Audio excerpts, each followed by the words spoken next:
بسم اللہ الرحمن الرحیم۔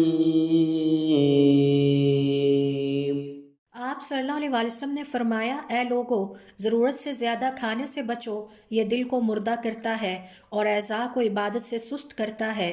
بلا ضرورت نگاہوں کا استعمال نہ کرو، کیونکہ اس طرح دل میں خواہشات کثرت سے پیدا ہونے لگتی ہیں اور غفلت طاری ہونے لگتی ہے۔ لالچ میں ہرگز نہ آؤ کہ یہ دل کو شدت حرص میں مبتلا کرتا ہے اور دل پر دنیا کے مال و اسباب کی مہر لگا دیتا ہے۔ یہی لالچ ہر برائی کی وجہ بنتا ہے اور انسان کی ہر نیکی کو تباہ کر دیتا ہے۔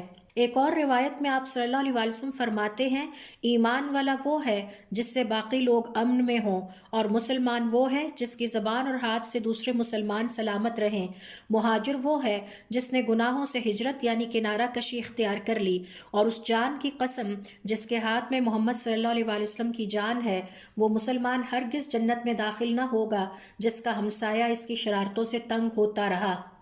آپ صلی اللہ علیہ وسلم کا ارشاد ہے، قیام اللیل یا تہجد کو دن کی نماز پر وہی فضیلت حاصل ہے جو رازداری سے کیے گئے صدقے کو علانیہ صدقے پر۔